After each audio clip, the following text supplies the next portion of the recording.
Egg bread toast কিংবা egg sandwich কিংবা bread pizza, তো যেটাই বলি না কেন এটা বানানোটা কিন্তু একদমই সহজ আর খেতে কিন্তু ভীষণ মজার আর হেলদিও বটে।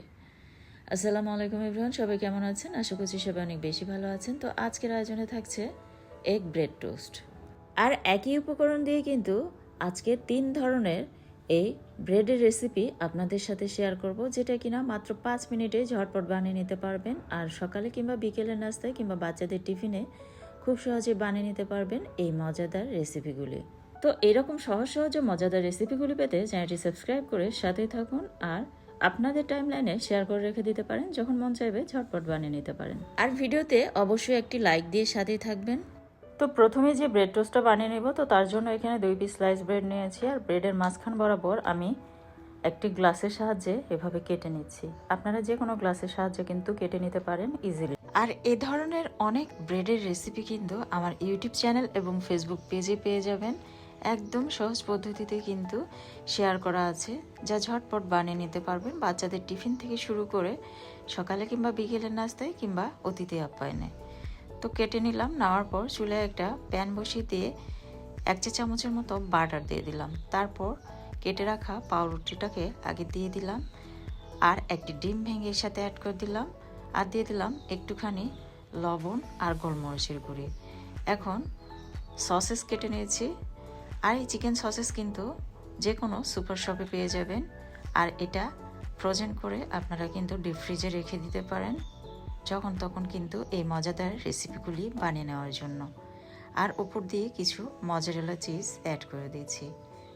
আর বাটার যদি না থাকে, বাটারের পরিবর্তে আপনারা কিন্তু এখানে ঘি, সয়াবিন তেল বা অলিভ অয়েল দিয়েও কিন্তু ভেজে নিতে পারেন।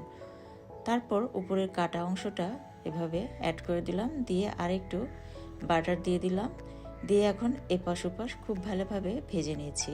আর হ্যাঁ, প্রথম থেকেই কিন্তু চুলার পাওয়ারটা একদম মিডিয়াম টু লো পাওয়ারে রেখে এগুলিকে ভেজে নিতে হবে, তা না হলে কিন্তু উপরের সাইডটা একদম পুড়ে যাবে। তো অলরেডি এটা হয়ে গিয়েছে, এখন এটাকে তুলে নিলাম। আর এখন দ্বিতীয় প্রসেসটি আমি দেখিয়ে দিচ্ছি। তো 1 চা চামচের মতো আবারও বাটার দিয়ে দিলাম, আর কেটে রাখা পাউরুটিটাকে দিয়ে একটি ডিম ভেঙে দিয়ে দিলাম, আর উপর দিয়ে কিছু গোলমরিচের গুঁড়ি আর স্বাদ মতো একটুখানি লবণ অ্যাড করে দিলাম। এখন দিয়ে দিয়েছি ব্ল্যাক অলিভ, এটা আমার হাতে কাছে ছিল এজন্য অ্যাড করে দিয়েছি। আপনাদের পছন্দ মতো কিন্তু আরও ইনগ্রিডিয়েন্ট এর সাথে অ্যাড করে নিতে পারেন। আর একটুখানি দিয়ে দিলাম ধনিয়া পাতা কুচি। তারপর উপর দিয়ে আমি কিছু পরিমাণ মজারেলা চিজ গ্রেট করে অ্যাড করে দিলাম। তারপরে উপরের যে কাটা অংশটা ছিল সেটা অ্যাড করে দিয়ে এপাশ ওপাশ সুন্দরভাবে ভেজে নিচ্ছি। আর ব্রেডের এই রেসিপিগুলি কিন্তু আমার বাচ্চারা ভীষণ পছন্দ করে, আমি মাঝের মধ্যে কিন্তু টিফিনে ট্রাই করে থাকি। তো আপনার ছোট্ট সোনামনির জন্য কিন্তু আপনারা খুব সহজেই টিফিনে এ ধরনের ব্রেড টোস্টের রেসিপিগুলি বানিয়ে দিতে পারেন। তো অলরেডি হয়ে গিয়েছে, দেখতে পারছেন। আর এটা দেখতে যতটা লোভনীয়, খেতে কিন্তু তার চেয়েও মজার। তো আমি এখন তৃতীয় প্রসেসটি ট্রাই করছি। তো তার জন্য একটি ডিম ভেঙে নিয়েছি একটি বোলে, আর এর সাথে অ্যাড করে নিয়েছি স্বাদ মতো লবণ, একটুখানি গোলমরিচের গুঁড়ি, একটুখানি চিনি, আর 1 চা চামচ পাউডার মিল্ক, আর কিছু ধনিয়া পাতা কুচি অ্যাড করে সুন্দরভাবে মিক্স করে নিলাম।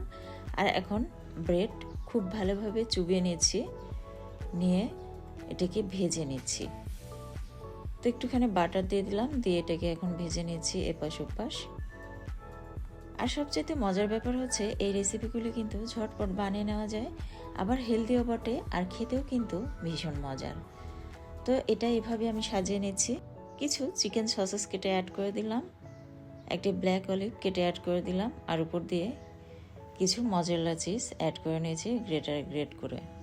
উপর দিয়ে কিছু টমেটো সস অ্যাড করে দিলাম, আপনারা চাইলে কিন্তু মেয়োনিজ কিংবা পিৎজা সসও উপর দিয়ে অ্যাড করে নিতে পারেন। তারপর আর 1 পিস পাউরুটির উপর দিয়ে এখন এপাশ ওপাশ সুন্দরভাবে ভেজে নিয়েছি।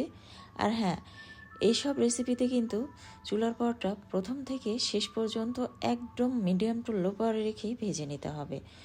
তো অলরেডি এটাও হয়ে গিয়েছে, আমি এখন এটাকে নামিয়ে নিচ্ছি। আর কেটে দেখিয়ে দিয়েছি এটার ভিতরের সাইডটা কতটা চিজি হয়েছে।